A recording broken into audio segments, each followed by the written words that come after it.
Good morning, all. Welcome from a stopped vehicle on the M66,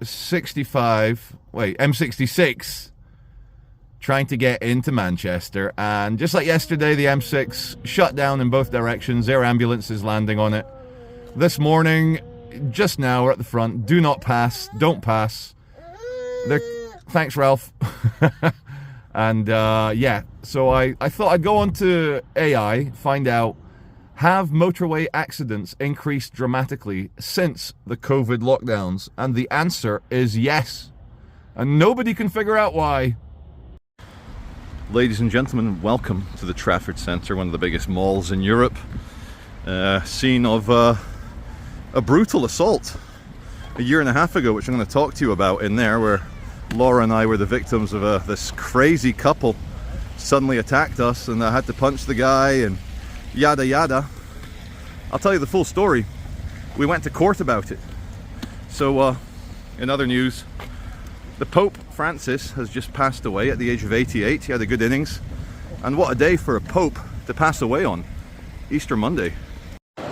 Well, they switched off the fountain with the three ladies pouring water in, and there's a £1.18. I'm going to risk social annihilation and jump in there and gather all those coins. No queue for prostitute clothing, yet a massive queue for Greg's sausage rolls. Tells you everything. Stories coming from churches all across the Western world, all packed, all rammed, full of worshippers for Easter Sunday. And so, what's going on? Well, like Jesus, the church is resurrecting.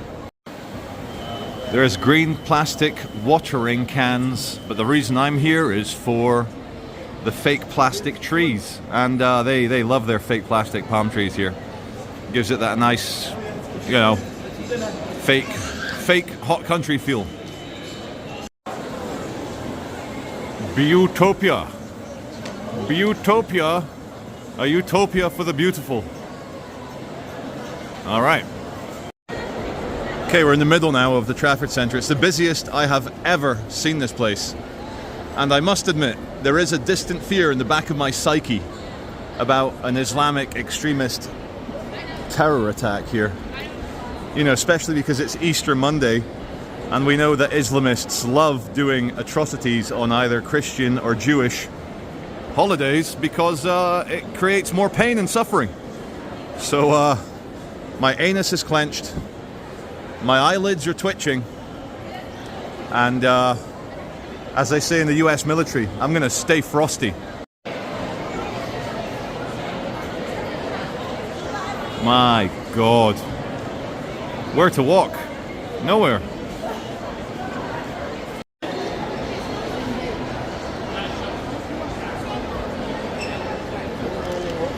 Oh, sorry, my fault. So I'm getting you guys a nice spinny ceiling shot, and I bump into someone's toddler. My fault. Found the official police response vehicle here in the Trafford Centre. I feel very safe. I've come to the upper level to see if it's any less busy, and I don't think so.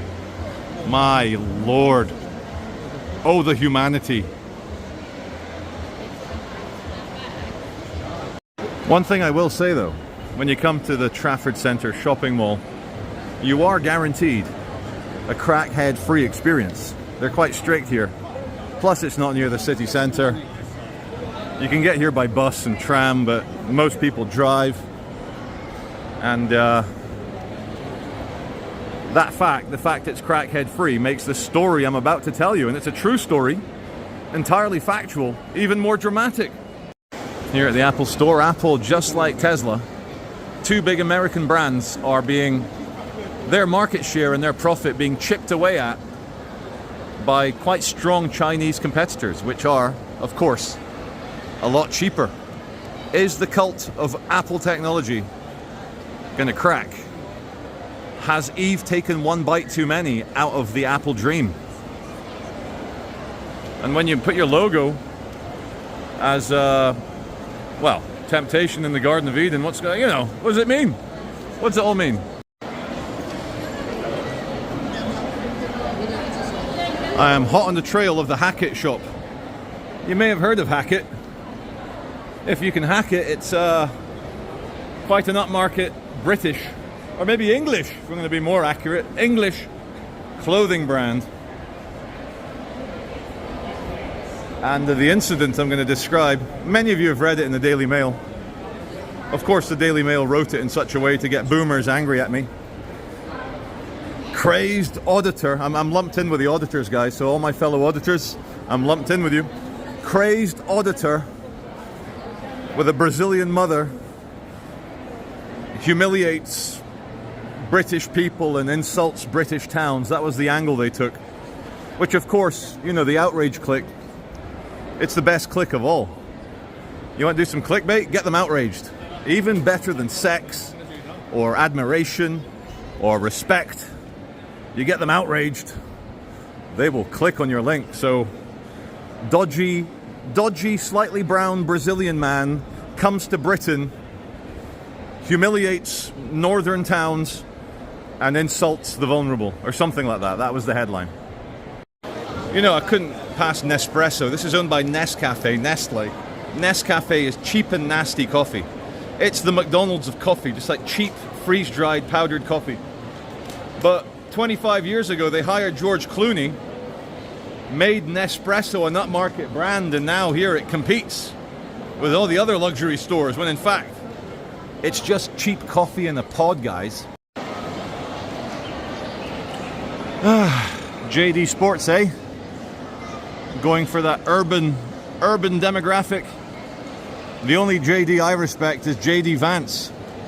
Although maybe a bit jealous that he's the exact same age as me, 44, and he's the Vice President of America. Well. Turns out, so I've searched, then I went online. Hackett's gone bust. I wonder if it was because of those two horrible... Why are people staring at me? There's two horrible people that attacked Laura and I. So in July 2023, where this store is, there was a store called Hackett. And we're out here, just here, and then a couple, they were maybe in their late 20s, early 30s, shouting abuse at me, like horrible things, really horrible things. So we turn around, we're like, what? And then they launch into a physical attack. And whilst Laura is being attacked by this horrendous woman, I'm trying to separate the women, say, look, and then the man decides, oh, this is a good chance to try and knock Charlie out. So he's throwing haymakers, he's properly going for gold.